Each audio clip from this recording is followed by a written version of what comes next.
On any given day, law enforcement officers in Maine suit up knowing they could face just about anything. Their training has prepared them for that.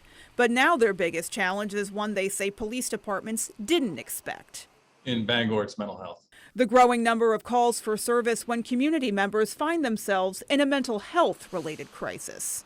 Mental illness and the drug issues are out of control, to put it bluntly. I think that's really the biggest hurdle that we're facing right now. According to an article published in 2021 by the American Psychological Association, it was estimated that at least 20% of police calls for service involved a mental health or substance use crisis.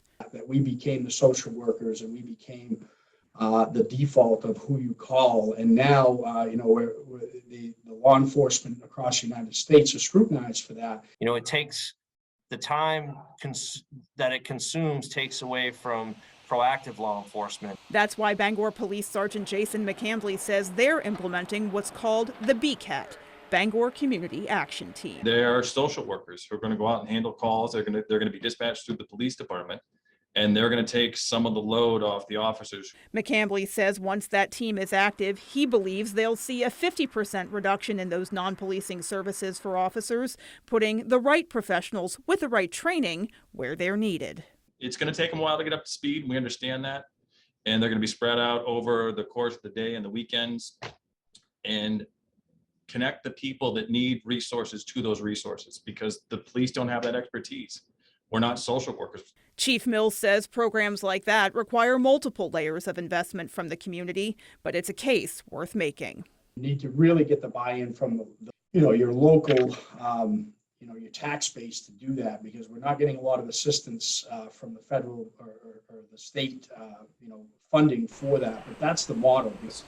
If the state's going to spend any extra money in the coming years, it has to be on mental health. It's not just the struggles of community members, though, that are in the spotlight now. The unspoken impact of incidents like the horrific mass shooting at Sandy Hook Elementary School, combined with the everyday incidents that haunt police officers, have ended numerous careers and fueled disturbingly high numbers of suicides among law enforcement. It's forced departments to open a broader dialogue when it comes to the mental health of their own. We're taking a different approach, not only because of Sandy Hook, yes, that played a major role, but I think we're stepping away from, the persona has always been that we are the fixers and we don't worry about ourselves. And fortunately, we are now looking at each other and saying, hey, you need help, or we need help, or I need help. And that is a drastic change that I've seen. Leonard says that change has been years, even decades in the making, but it will be crucial to maintaining a healthy police force in the future. I think that it is impacting us, and it's not only impacting us, but it's impacting our family. And as chief law enforcement officers, it's our responsibility, one, to make sure that our troops are okay.